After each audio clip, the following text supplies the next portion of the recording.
Carl Jung, How to Find Your True Self. The privilege of a lifetime is to become who you truly are. Carl Jung. In today's world, it's easy to lose yourself trying to fit in playing roles, following expectations, and silencing your truth just to feel accepted. But deep within you is a self that longs to be remembered, reclaimed, and fully lived. In this video, we explore Carl Jung's powerful teachings on how to reconnect with your true self and begin a journey of spiritual awakening and personal freedom. As you watch, reflect on your own life. Are you living authentically, or are you living to please others? Comment below with one way you're choosing to live more truthfully today. And don't forget to like and subscribe for more soul-nourishing insights from spiritual wisdom. 1. The feeling of living someone else's life. You wake up every day, go through the motions, wear the same social mask, and do what's expected, yet deep down, something feels wrong. There's a quiet disconnection, a silent discomfort that you can't explain. You smile, you show up, you succeed even, but none of it feels real. It feels like you're following a script that was never written by you. Carl Jung believed this experience isn't a sign of failure, it's a sign of awakening. He taught that most people live their lives trapped inside the persona, a mask we put on to survive, to be accepted, to feel safe. But over time, this mask becomes our prison. This is the moment when the true self begins to whisper. And then, slowly, that whisper becomes a roar. You start questioning everything about your job, your relationships, your goals. Whose dreams are you really chasing? Who decided what success looks like for you? From childhood, you've been molded to please parents, teachers, society. You've been rewarded for obedience, praised for compliance, and in the process, you've learned to betray yourself quietly, one small compromise at a time. Carl Jung said, "The privilege of a lifetime is to become who you truly are." But that privilege requires courage. It means turning inward and facing the parts of you that you've buried beneath layers of expectations. It means confronting the truth that you've been performing, not living. And this awakening, this uncomfortable realization, isn't the end. It's the beginning of real freedom. Emma, a woman with a seemingly perfect life, knows this feeling well. On the outside, she had everything: career, money, status. But every Sunday night, anxiety crept in. Her soul ached, not because she lacked success, but because she lacked self. Her story is the story of millions. People who did everything right, but still feel empty. That emptiness is a message. You are not meant to live someone else's definition of a life well lived. Jung taught that yourself is not your personality or your achievements. It is the deepest, most authentic part of you. The part that existed before the world told you who to be. To reconnect with it, you must unlearn. You must peel away the false identities, the roles you play to fit in, the parts of yourself you've hidden to be accepted. This is not a path of addition. It is a path of subtraction. Every layer removed brings you closer to the truth. And it is in that truth that power returns. When you no longer need approval to feel worthy, you become sovereign. When you live from your inner truth instead of borrowed beliefs, you become grounded. Carl Jung warned, "Until you make the unconscious conscious, it will direct your life, and you will call it fate." That is why self-inquiry, solitude, emotional honesty, and shadow work aren't luxuries, they are necessities. This journey is not glamorous. It's raw, it's sacred, and it requires deep spiritual wisdom. But the reward is priceless. You begin to live a life that finally feels like yours. Not perfect, not always easy, but real. And in that reality, you find peace, meaning, and a sense of wholeness that no external success can offer. Because when you know who you are, you stop performing. You start living. And that changes everything. Have you ever felt like you're living someone else's life? If so, share your story in the comments below.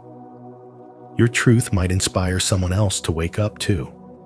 And if you're just beginning to question it all, comment, "I'm ready to find myself," so we can walk this path of self-discovery together. 2. The persona, the mask we wear. Carl Jung called this social mask the persona. It's not who we truly are, but who we believe we have to be.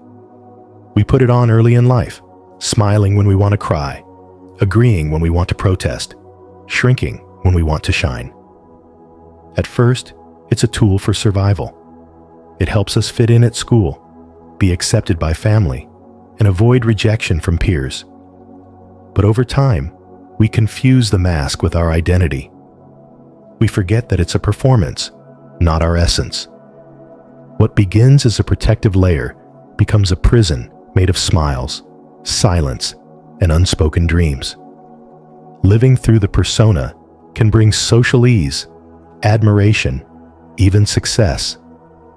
But there's a quiet hollowness beneath it all, a sense that we're betraying something sacred within ourselves. We wake up and go through the motions, wear the right expressions, say what's expected, yet when we're finally alone, we feel empty. That emptiness isn't failure, it's the absence of self. It's the cost of being accepted at the expense of being real. Spiritual wisdom teaches that this disconnection is the soul's alarm. It's the sign that we've strayed too far from our inner truth. Who are you when no one's watching? Who would you be if you stopped chasing validation and started honoring your instincts? Jung didn't say, the persona is bad. It's necessary, but it becomes dangerous when we think it's all we are. Like a mask that's worn for so long it starts to feel like skin. The persona slowly replaces the soul unless we consciously remove it. Picture a woman known for always being strong, dependable, composed. Everyone turns to her for support, but no one ever sees her cry. Deep inside, she aches to be vulnerable, to rest, to be loved for more than her usefulness. But she's worn the strong woman mask for decades, and now she can't find the door back to softness. This is the tragedy of the persona. It doesn't just hide who we are, it makes us forget. And in forgetting, we suffer. The journey back to the true self requires courage. It begins with small moments of honesty, admitting you're tired when you usually say you're fine, expressing a need instead of pretending to be self-sufficient, choosing to disappoint others rather than abandon yourself. These are not acts of weakness, they are acts of spiritual strength. Each time you take off the mask, even briefly, you breathe a little deeper. Jung called this process individuation, the merging of all parts of the psyche, the light and the shadow, the real and the repressed into a whole and authentic self. Spiritual wisdom invites you to reclaim the forgotten aspects of your being, the curious child, the rebellious artist, the quiet observer. These aren't flaws. They're fragments of your soul waiting to return home. You don't have to burn the persona to the ground, but you do have to remember that it's not you. You are not the pleaser, the performer, the perfect image. You are the being beneath all that is soul longing to be seen, not for what it does, but for what it is. Did this video help you see your persona more clearly?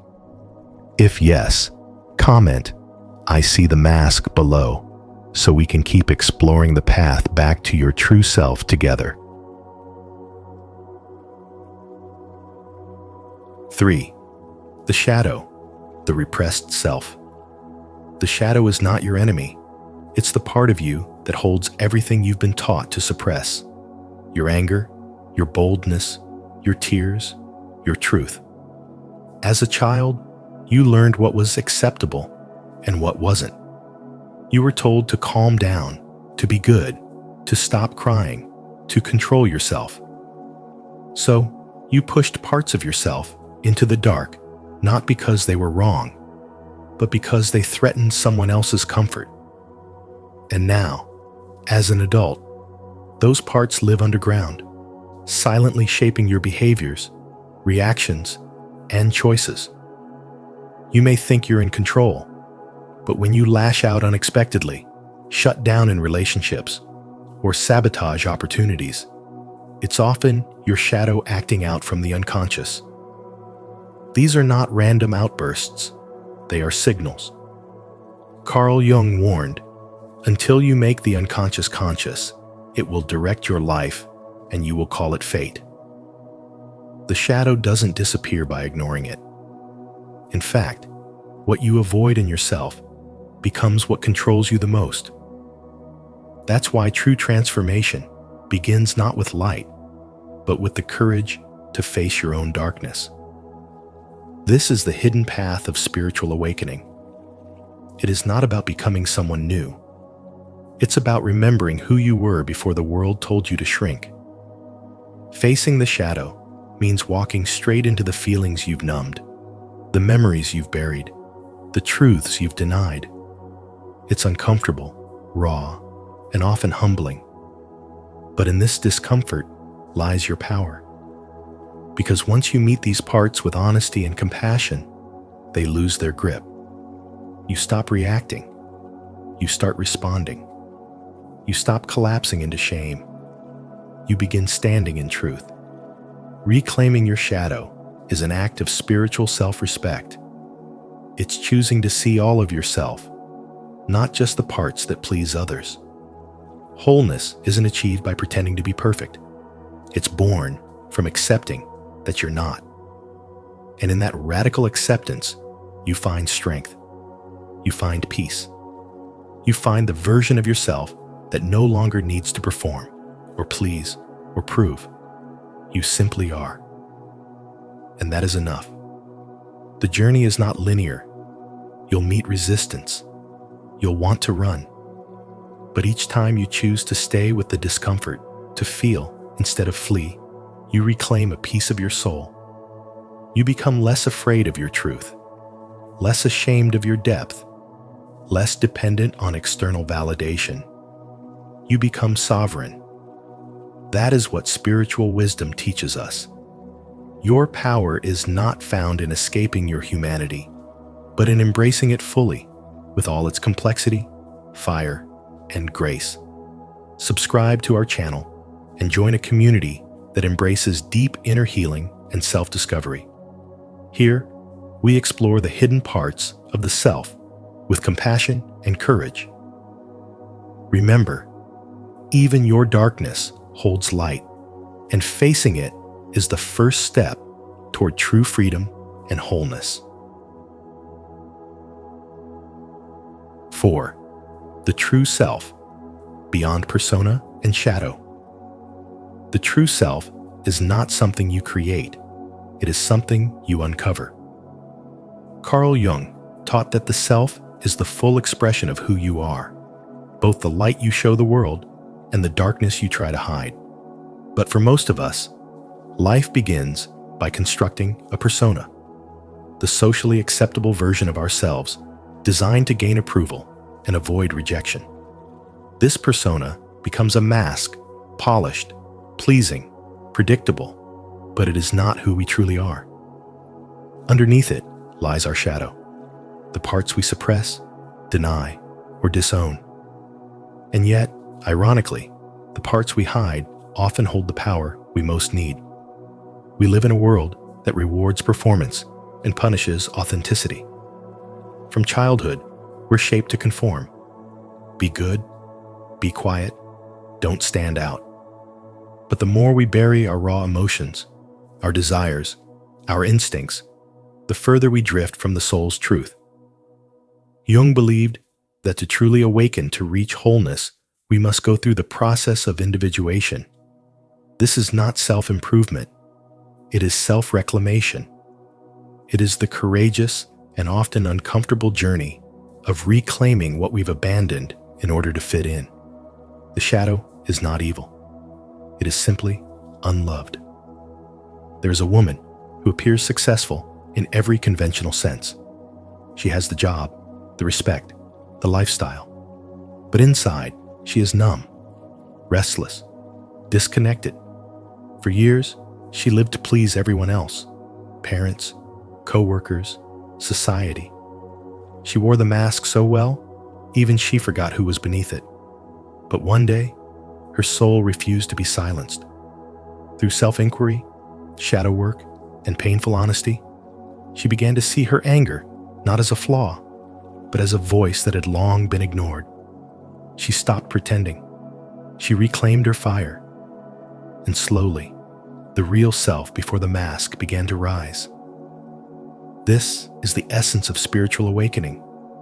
It does not come from escape or denial. It comes from integration. You do not have to destroy your persona or your past. You simply have to stop letting them define you. You bring the shadow into light, and with that, you unlock the forgotten parts of your being.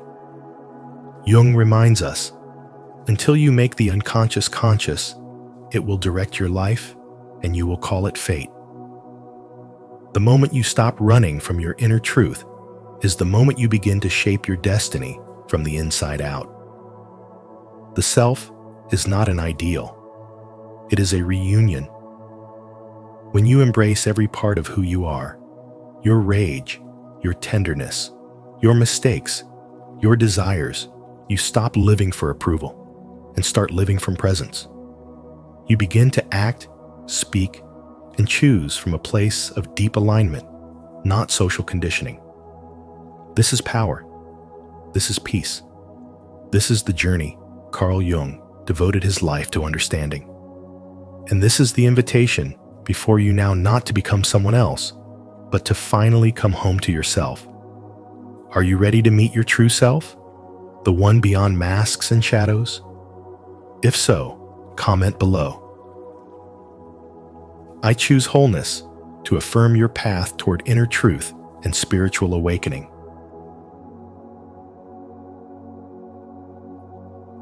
5. Archetypes and the collective unconscious. Carl Jung believed that within every human psyche exists a hidden world, the collective unconscious, a deep reservoir of ancestral memory and instinctual patterns shared across all cultures and time. Within this collective realm live the archetypes, timeless, universal figures like the hero, the caregiver, the rebel, the sage. These aren't just symbols in mythology or literature. They are psychological blueprints that silently shape how we think, feel, act, and relate to others.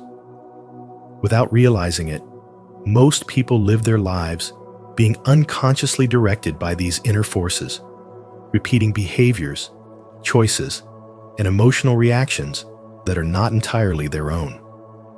These archetypes are at the core of spiritual wisdom. They carry both power and danger power when they are made conscious and integrated, danger when they remain in the shadows. Take the hero, for example. This archetype can inspire great courage and resilience, but when it operates unconsciously, it may push someone into constant overachievement, burnout, and a need to prove their worth through struggle. Or the caregiver, so nurturing and selfless, yet when unchecked, can lead to codependency, emotional exhaustion, and a loss of self. We see these dynamics play out every day.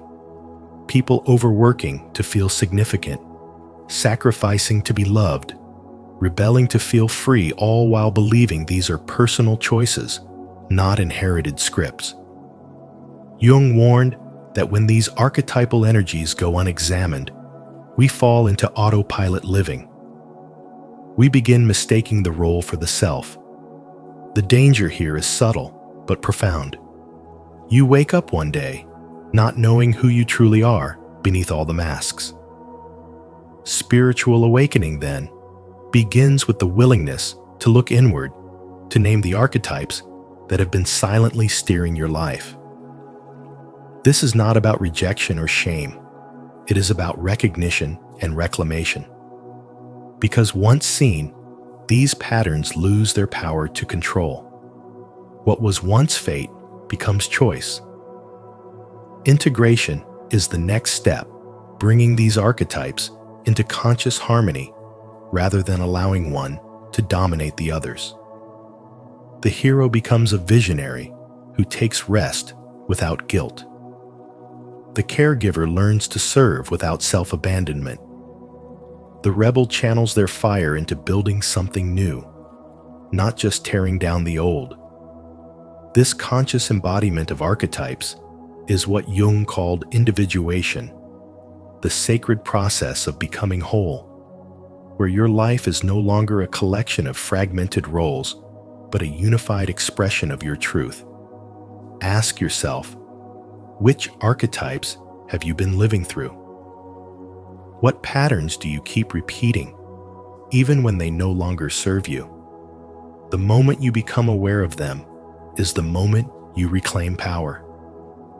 And that is the essence of spiritual wisdom, not to eliminate the forces within you, but to bring them into the light. To stop being ruled by the unconscious and begin living with intention. Every step you take toward that awareness is a step closer to your true self, not the self you perform for the world, but the one that existed before you were ever told who to be. If you're ready to explore the deeper forces shaping your life, comment below, "I awaken to my archetypes." Let this be your first step towards self-awareness and transformation. 6. The consequences of not individuating. If you avoid the journey of individuation, if you cling to your persona, deny your shadow, and ignore the deeper archetypes within you, begin to fragment from your own soul. You may appear fine on the surface, wearing the perfect smile and saying all the right things, but inside, something feels disconnected. You feel anxious without reason, exhausted even when nothing major is happening, and empty even after moments that are supposed to bring joy. Jung said, "Until you make the unconscious conscious, it will direct your life, and you will call it fate." That is not just a warning. It is a wake-up call to begin your spiritual awakening. When you live from your persona, the false self, crafted to gain approval, you are surviving, not thriving. You play a role written by society, family, and fear, but it's not your script. Over time, the cost of this disconnect builds up. You keep finding yourself in the same arguments, falling into similar toxic patterns, wondering why healing never lasts. Depression, disconnection, and chronic dissatisfaction are not simply emotional issues. They are the soul's protest against a life unlived. This is the price of ignoring the inner work. It is the result of abandoning the path that leads to true integration and self-awareness. The shadow, the part of you that holds repressed pain, unclaimed power, and forbidden truths, doesn't disappear when ignored. It becomes louder through your relationships, reactions, and self-sabotage. Each time you avoid it, your emotional wounds deepen, and your potential remains trapped beneath shame and fear. These patterns aren't punishment, they are messages. Your suffering is sacred data. It tells you where you are still asleep, still split, still afraid of your own light. And unless you turn inward and face these hidden parts, you will keep mistaking your wounds for your identity. To ignore your archetypes, the timeless blueprints within the psyche, like the inner child, the hero, or the healer, is to forget your mythic purpose. You weren't meant to be a passive observer of life. There is a deeper script encoded in your soul that longs to be remembered. When you don't activate these energies, you remain small, reactive, and at the mercy of external forces. But when you begin the process of integration, you awaken a spiritual power that no one can give or take from you. This is the call of spiritual awakening, not just to feel better, but to become whole, to stop numbing, stop pretending, stop running. The moment you choose to see your suffering not as a curse, but as a doorway, everything changes. The depression begins to speak. The anxiety starts to guide. The repeated mistakes start to reveal your lessons. The real tragedy is not pain. It's a life unlived because you were too afraid to look within. But the truth is, everything you seek is already inside you, waiting to be reclaimed. And until you honor that, no amount of success, love, or validation will ever feel like enough. Don't forget to subscribe for more insights on how facing your true self can free you from cycles of pain and lead to a life of purpose and wholeness. 7. Becoming whole. The journey of individuation.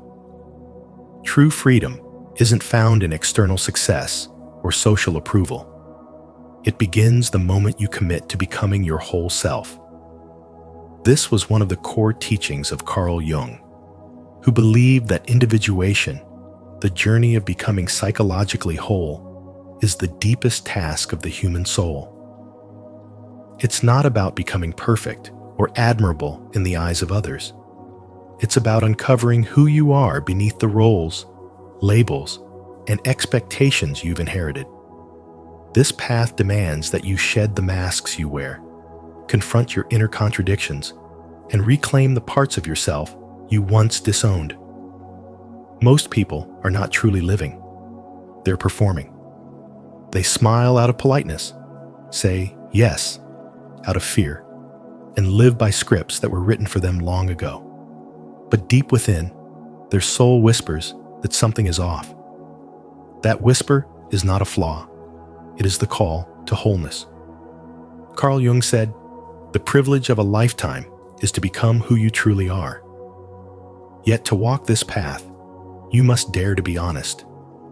You must question, who am I beneath what I've been taught to be?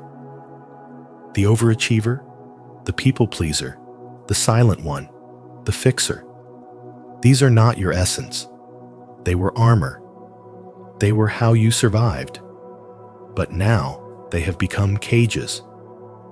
Reclaiming authorship of your life requires that you stop performing for approval and start listening to your truth, even if it disappoints others. Healing begins where pretending ends. Consider Ava, a young woman who had everything by society's standards: a high-paying job, admiration, structure. But she felt numb. She followed every rule and met every expectation, yet a quiet ache grew louder. She took a sabbatical, not to run away, but to meet herself.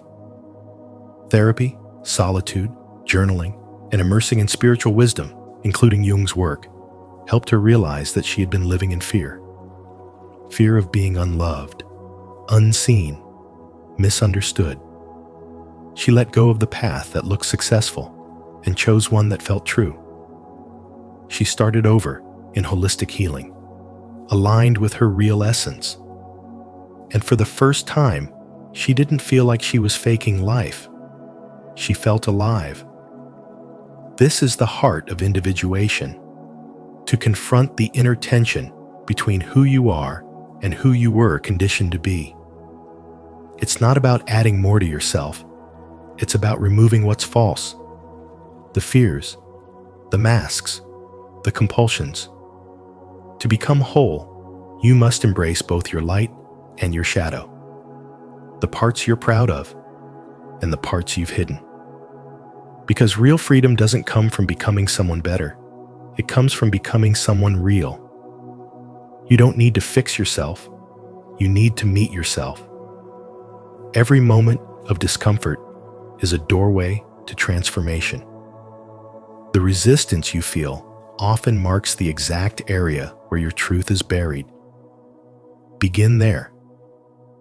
When you stop outsourcing your worth, when you stop seeking permission to be who you are, life begins to respond differently. The outer world starts to mirror the integrity you've built within. Carl Jung said, "Who looks outside dreams, who looks inside awakes." And in that awakening, your life becomes a reflection of your soul's quiet power. If this message stirred something deep within you, leave a comment below. I am becoming whole. I choose authenticity, healing, and truth. Your journey matters, and you're not alone. As Carl Jung so powerfully taught, the journey to finding your true self is not about becoming something new. It's about remembering who you were before the world told you who to be. The real work begins when you choose to face your inner truth, embrace your shadow, and honor your unique path. If this message spoke to you today, help us spread the light by liking this video, sharing it with someone who may need it, and subscribing to Spiritual Wisdom. Don't forget to turn on the notification bell so you never miss our upcoming videos on transformation, energy, and awakening. Your true self is waiting, and we're here to walk that journey with you. 10 clear signs you are a spiritual healer. The wound is the place where the light enters you. Rumi. Have you ever wondered why you're so deeply affected by others' pain? Or why people naturally open up to you, even without knowing why? In today's video from Spiritual Wisdom, we'll explore 10 clear signs that you may be a spiritual healer, someone whose very presence brings comfort, understanding, and energetic restoration. These aren't just traits, they're callings. And if these signs resonate with you, it's time to embrace your gift and bring it into your daily life for greater growth, purpose, and healing. Which of these signs do you see in yourself? Comment below and share your experiences. Your insight might just awaken someone else's purpose too. 1. You've been through deep pain or trauma. Many spiritual healers have one thing in common. They've endured intense emotional or physical suffering that most people will never fully understand. Whether it was childhood abuse, abandonment, loss, betrayal, serious illness, or even near-death experiences, these wounds didn't happen by accident. They were part of your soul's deeper preparation, your training ground for the sacred role you were always meant to play. You weren't just surviving trauma. You were being initiated into the kind of wisdom that cannot be taught, only lived. The pain didn't weaken you. It awakened you. Each moment of heartbreak was sharpening your sensitivity. Each storm you endured was cracking open your compassion. These hardships planted seeds of deep empathy and emotional intelligence, the very qualities a true healer must carry. Unlike others, you don't just understand pain, you feel it in others. You know the language of suffering, even in silence. And that's why people instinctively feel safe around you. They sense that you get them, even when they don't have the words. Spiritual healing isn't about having a perfect life or being untouched by difficulty. It's about what you do with the darkness you've known. When others collapse under the weight of emotional pain, you transmute it. You transform it into light, insight, and peace. This is not a talent. It's a soul calling. You don't just carry wounds. You carry medicine. You don't need to fix others. Your energy itself is a healing presence because you've already walked the path from brokenness to breakthrough. Most people run from pain, but you've learned to sit with it. You've made peace with your own shadows and now guide others through theirs. You don't force healing. You hold space for it. You don't lecture. You listen. That's the mark of a true spiritual healer. The ability to stay soft in a world that hardened you. To remain kind when cruelty tried to turn you cold.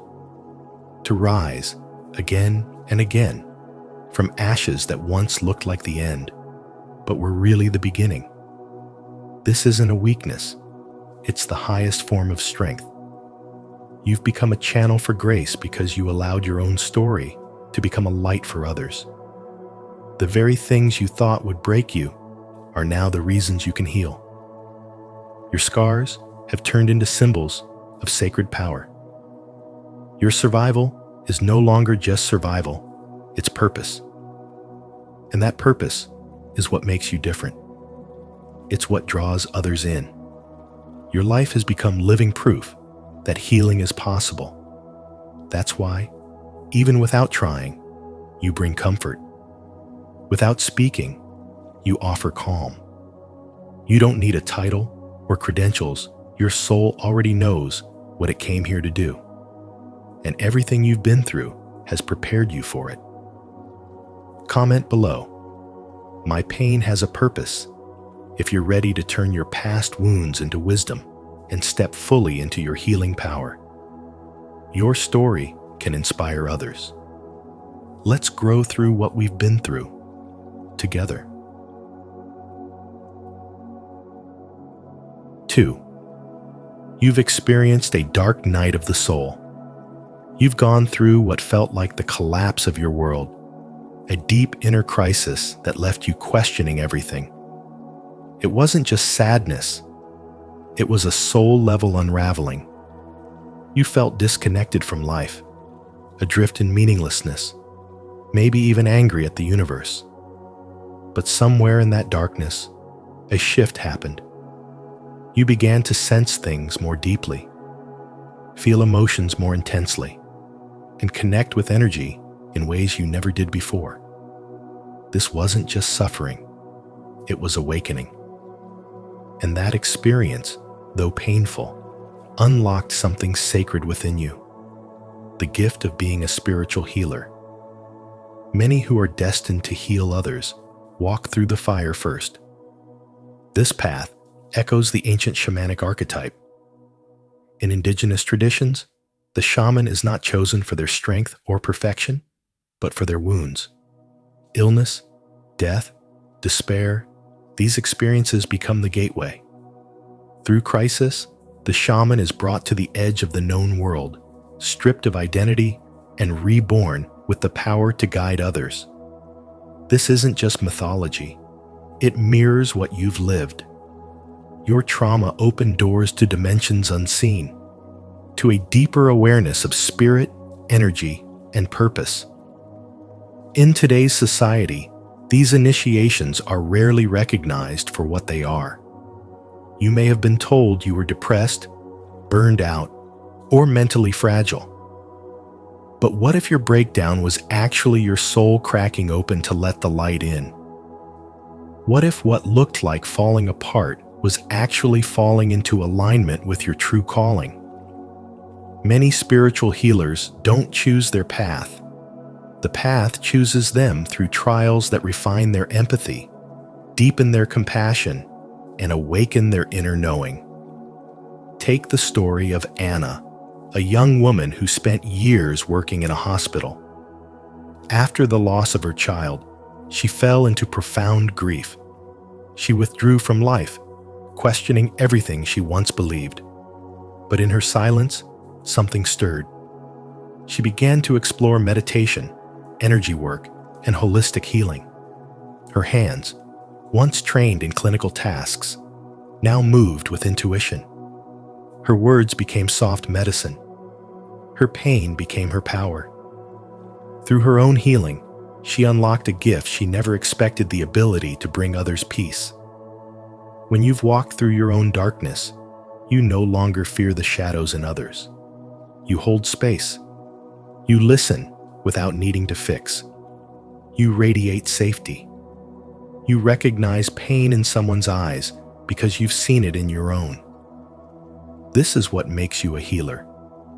Not a title, not a certification, but a lived truth etched into your soul. You know how to walk others through their storms because you've survived your own. This is why your trauma matters. It wasn't random. It was a sacred activation. It carved space inside you for more light, more love, more wisdom. Your deepest wound became a doorway, and you chose to step through it.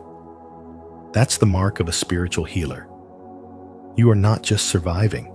You are transmitting healing through your presence, your story, and your silent strength. If you've faced your darkest night and feel the light returning, it's not by accident. Comment below. I rise with purpose to affirm your awakening and inspire others on their healing journey. 3. You're sensitive to crowds and energies. Spiritual healers are like energetic sponges, absorbing the emotions, pain, and vibrations of everyone around them. This isn't something they choose to do. It's how they're wired. In crowded or chaotic places, they don't just notice the atmosphere, they feel it in their bodies. A healer can walk into a busy room and instantly pick up on tension, sadness, or even unspoken anger, and it can leave them feeling drained without knowing why. This sensitivity often leads to mental fog, emotional exhaustion, or even physical symptoms like headaches or nausea. It's not weakness, it's intuitive intelligence operating on a higher level. Because of this, solitude becomes essential, not optional necessary. Quiet spaces aren't just preferences, they're energetic sanctuaries. A healer finds comfort in silence, soft nature sounds, or a calm room where their nervous system can breathe again. These environments allow them to release the emotional static they've picked up and return to their own natural frequency. Without this sacred alone time, they risk becoming overwhelmed, anxious, and energetically disoriented. That's why many healers are drawn to meditation, walks in nature, or even long moments of stillness, not as escape, but as medicine for the soul. Yet for much of their lives, healers are misunderstood. They're often told they're too sensitive, too quiet, or too emotional. But this sensitivity is not a flaw. It's a gift. It allows them to tune into suffering others can't even see. They feel what's unspoken. They carry unexpressed grief. Their presence alone often soothes those who are hurting. But in order to continue giving, they must first protect their own light. Boundaries, energetic hygiene, and time alone are not selfish acts. They are survival skills. What most people call overwhelming in healers is actually deep spiritual perception.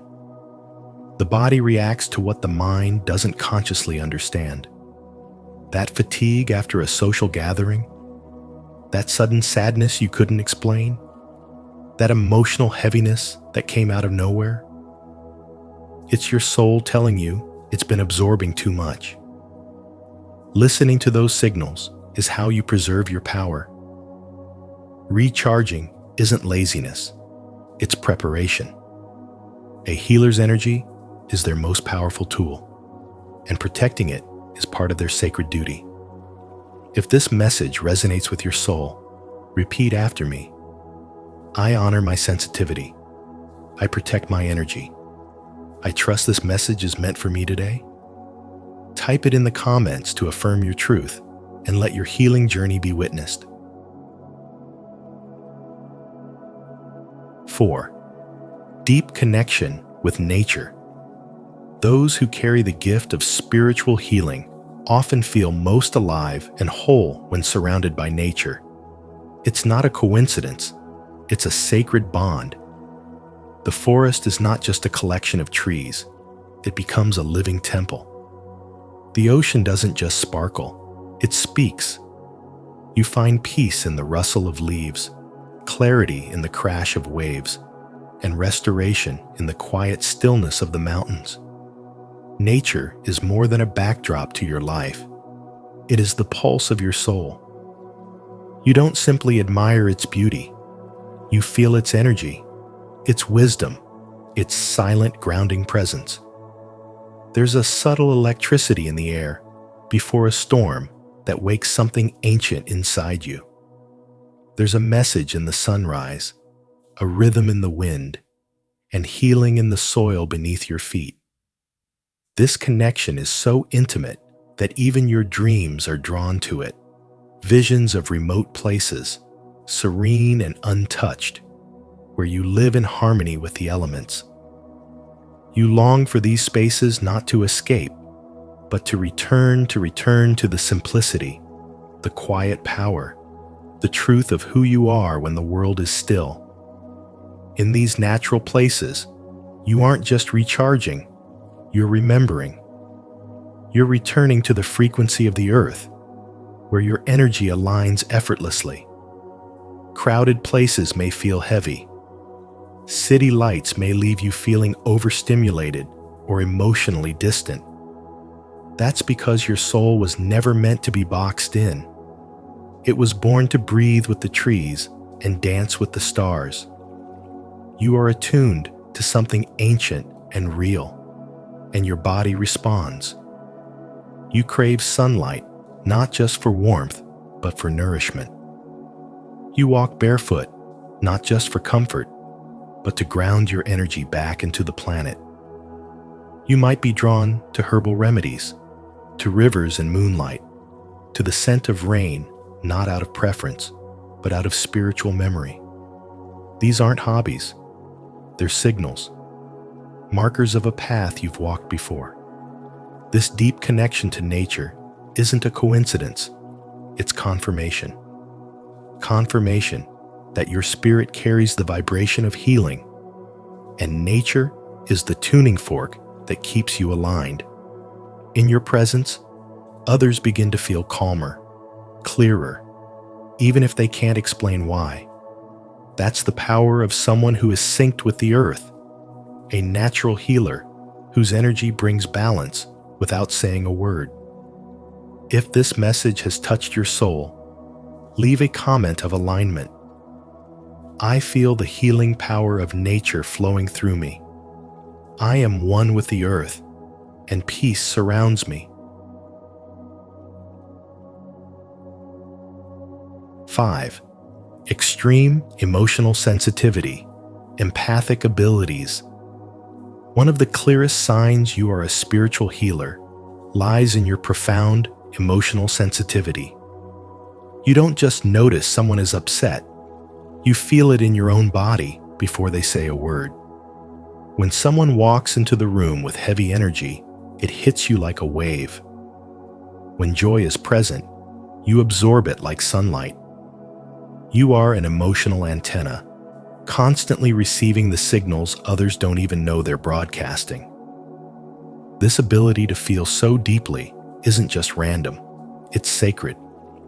Often labeled as an empath, you carry an innate gift, the power to understand, soothe, and heal through pure presence. People gravitate toward you, drawn not by what you say, but by what they feel around you, safe, accepted, understood. It's not uncommon for strangers to tell you their life stories, or for friends to say, "I don't know why I'm telling you this, but..." What others see as being too sensitive is actually your strongest healing tool. Your emotions are not a weakness. They are a diagnostic device, letting you sense where pain resides, even if it's hidden behind smiles.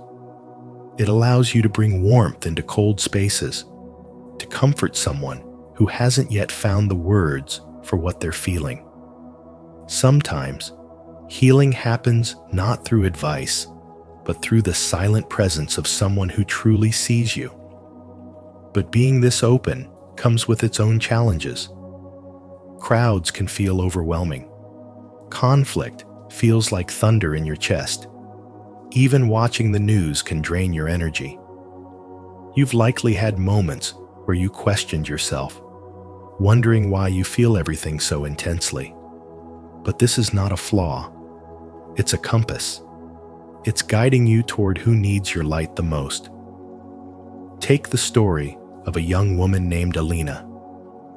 She worked at a busy cafe, and though her job was to serve coffee, her deeper role was unspoken. One day, a customer who looked fine on the outside placed his order, but Alina sensed something, a quiet despair behind his polite smile. As she handed him his cup, she simply said, "Whatever it is, it will pass." The man froze. Tears welled in his eyes. Later, he returned to tell her that her words kept him from making a devastating decision that night. She didn't do anything dramatic. She just felt and let her empathy speak.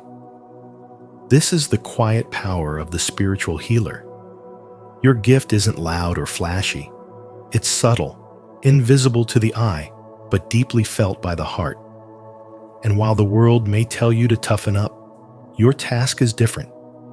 It's to remain soft in a world that has forgotten the strength of tenderness. Your emotional sensitivity is your compass, your radar, your instrument of light.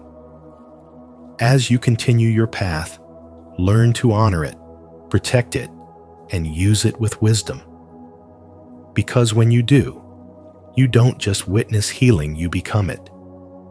If this message resonated with your heart, leave a like, subscribe to our channel, and turn on the notification bell so you never miss powerful insights like this. Your sensitivity is a sacred gift, not a weakness. Comment below. My sensitivity is my superpower. Let the world know you embrace your empathic nature with pride. 6. Your presence lifts others up. Even without saying a word, your presence brings peace to others. You walk into a space, and suddenly, people feel a little calmer, a little lighter. It's not something you try to do. It simply happens. You radiate an energy that shifts the atmosphere, making others feel safe, supported, and seen. This isn't about being the loudest voice in the room. It's about the silent power you carry, the kind that reaches people on a soul level. People may not always be able to explain it, but they are drawn to you. They confide in you. They feel lighter after spending time near you. And often, they leave your presence without the emotional heaviness they came with. It's as if your energy helps them breathe easier, even if you don't say a single word. You're not necessarily giving advice or solutions, you're simply being, and your being is healing. This is the quiet essence of a true spiritual healer. Your ability to soothe others likely stems from your own personal journey. You've faced hardships. You've walked through emotional fire and emerged with compassion as your language. And now, without effort, that compassion extends to others. You hold space for people in a way that allows them to be vulnerable, to release pain, to feel understood without needing to explain themselves. You don't push them to heal. You create an energetic environment where healing naturally unfolds. It's not uncommon for people like you to be mistaken as merely good listeners or easy to talk to. But it goes deeper. Your energy is a sanctuary. Being around you feels like coming home warm, accepting, and peaceful. The emotional clarity others gain isn't from your words, it's from your presence. You absorb what's heavy and radiate what's light. And often, you do it without even realizing it. There's a reason the soul chooses to express healing, not just through action, but through presence. A spiritual healer doesn't need a stage. They just need to exist fully and authentically. As you move through the world with this gentle strength, remember that you're playing a vital role. Your presence uplifts, not because it's loud, but because it's real. And in a world so often full of noise, your quiet energy speaks volumes. If your presence brings peace to others, it's a sign of your inner light. Don't forget to subscribe for more insights on how your quiet energy can be a powerful force for healing in this world. 7. Vivid and spiritually significant dreams. Vivid dreams that carry spiritual weight are often not just the mind wandering, they're portals. People who are natural spiritual healers tend to be strong dreamers, not because they sleep deeper than others, but because their souls remain awake and alert even in the unconscious state. These dreams are more than just images. They're experiences. During the night, many healers visit the astral plane, a dimension beyond the physical where time bends and the soul can roam freely. In these spaces, they meet spiritual beings, ancestors, or guides who pass on subtle but powerful messages. These encounters don't just feel real, they leave emotional imprints and deep clarity, often offering direction or answers that the waking mind had been seeking. Such dreams often contain messages from the higher self, signs from the universe, or glimpses into the future. Sometimes, you may find yourself dreaming about places you've never visited, but that feel hauntingly familiar, or interacting with beings who speak in symbols rather than words. The body sleeps, but the healer's energy is still in motion, processing, sensing, and absorbing. Many of these dreams come right before or after major shifts, healing crises, awakenings, or transformations because they're meant to prepare, warn, or empower. One may wake up with a strong sense that something needs to be done or changed without being able to logically explain why. That is spiritual intelligence in motion. When you carry healing energy, you also carry a frequency that aligns with the subtle realms. This means your spirit becomes like a radio receiver, tuned in to higher wavelengths. That's why these dream experiences feel different from regular dreams. They don't vanish upon waking. Instead, they linger, pull at your attention, and reveal new layers of meaning as the days go by. Some even return in patterns or cycles, as if spirit is asking you to pay attention to a lesson you've missed. If your dreams bring healing to your emotions, offer insights you couldn't possibly know, or simply feel like they're more than dreams they probably are. For spiritual healers, these nighttime journeys serve as training grounds. You may be taught how to move energy, how to forgive and release pain, or how to prepare for the next stage of your soul's purpose. Even if the images are symbolic, the healing is real. In fact, many spiritual healers experience physical or emotional shifts after such dreams, waking up lighter, crying without explanation, or feeling drained after a battle that only happened in the astral world. It's because the healing work continues, even while the body rests. when dreams become bridges between dimensions, when sleep becomes a sacred classroom, and when messages flow through images rather than words.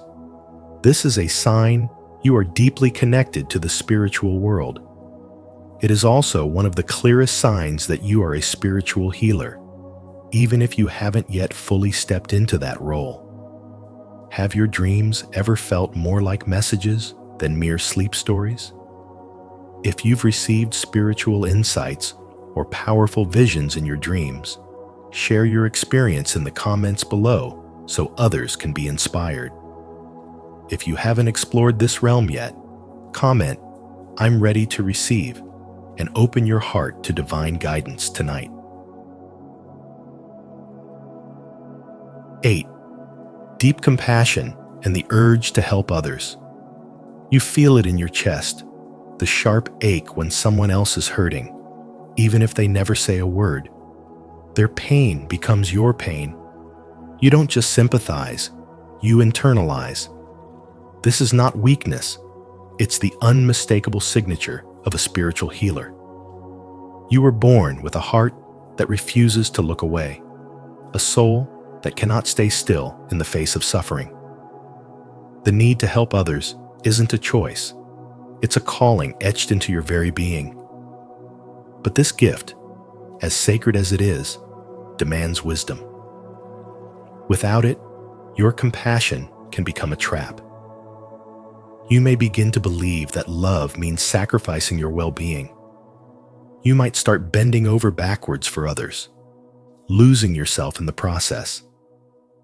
This is how natural-born healers can fall into patterns of people-pleasing and emotional codependency. You give so much of your energy away that you're left depleted, quietly breaking under the weight of others' wounds. Still, there's a way to serve without surrendering yourself.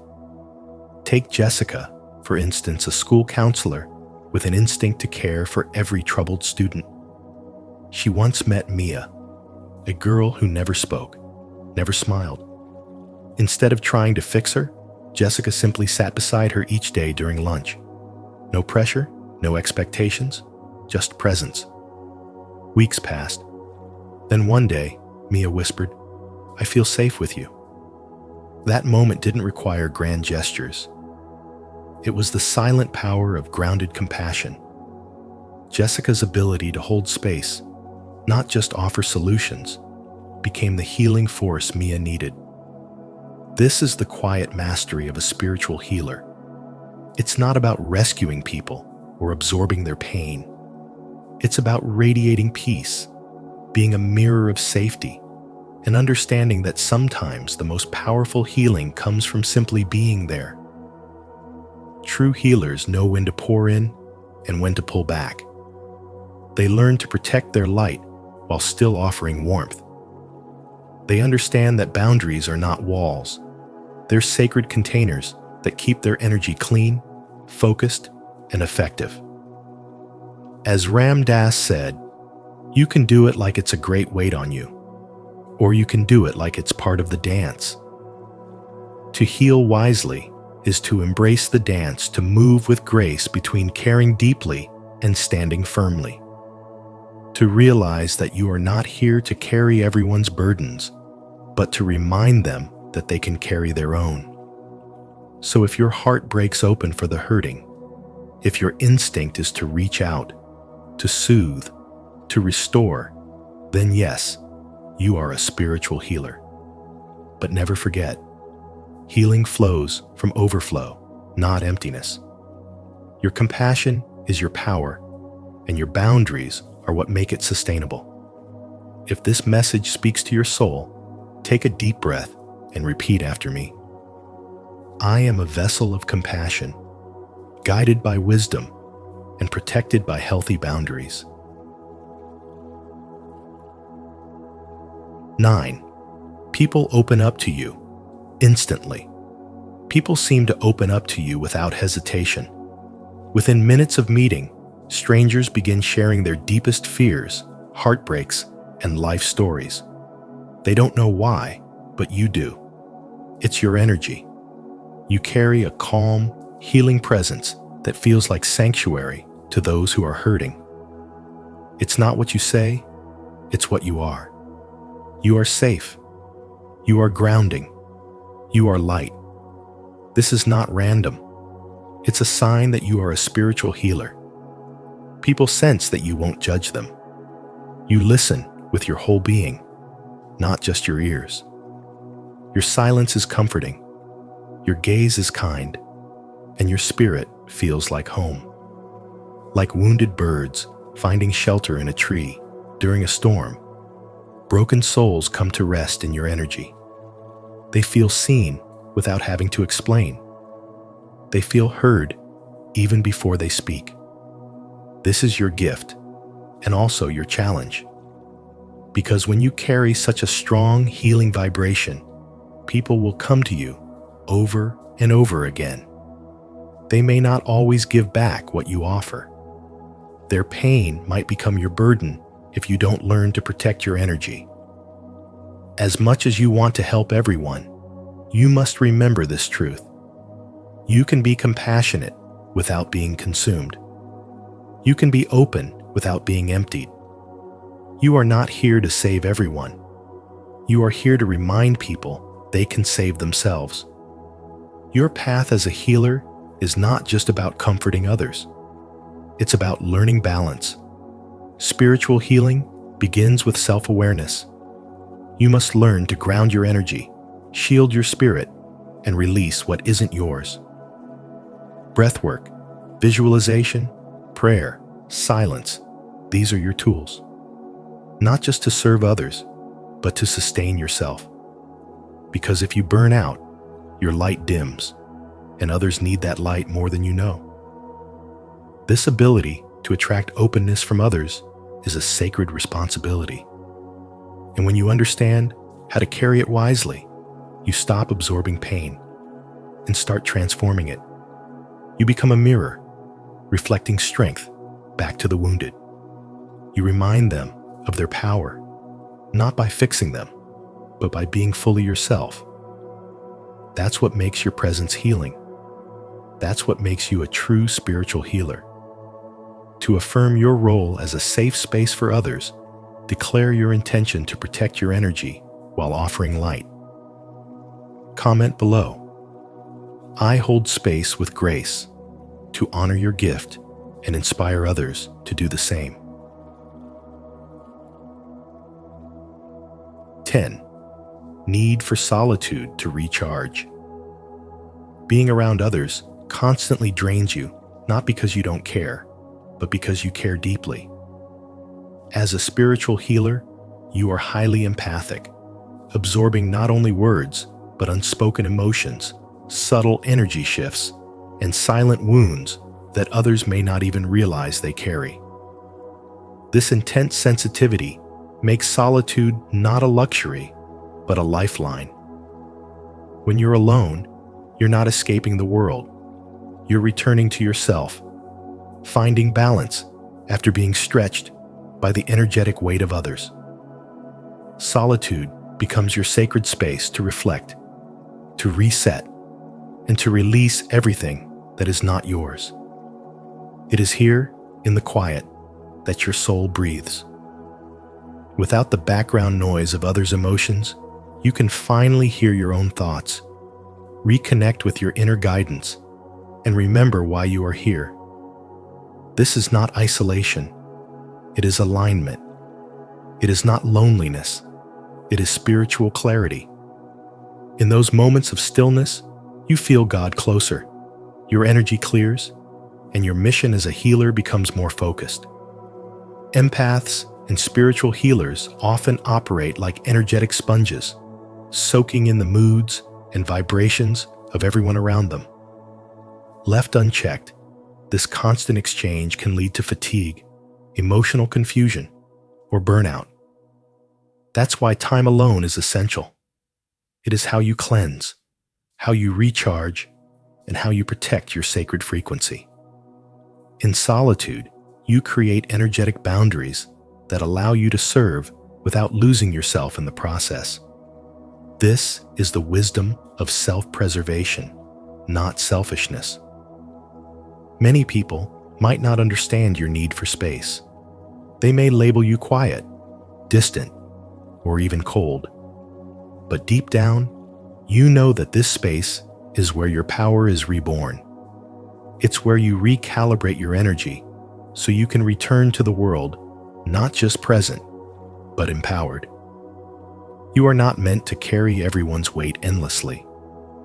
You are meant to guide, not absorb. Solitude helps you discern that fine line. The more you honor your need to retreat, the stronger your intuition becomes. Divine guidance flows more clearly when you're not distracted by external noise. Your energy field strengthens, your heart stays soft, and your purpose becomes unshakable. In solitude, you are not alone. You are surrounded by peace, truth, and the sacred frequency of your soul. That's why solitude is not only your refuge, it's your resurrection. Thank you for joining us on this enlightening journey through the 10 clear signs you are a spiritual healer. Whether one or many of these resonated with your soul, remember your sensitivity, empathy, and connection to energy are not weaknesses, but divine gifts. Embrace them, nurture them, and let them guide you toward your highest calling. If you found this video meaningful, please take a moment to like, share, and subscribe to Spiritual Wisdom. And don't forget to turn on the notification bell so you never miss our upcoming videos filled with insights to support your spiritual journey. Stay radiant, stay aligned, and keep shining your light.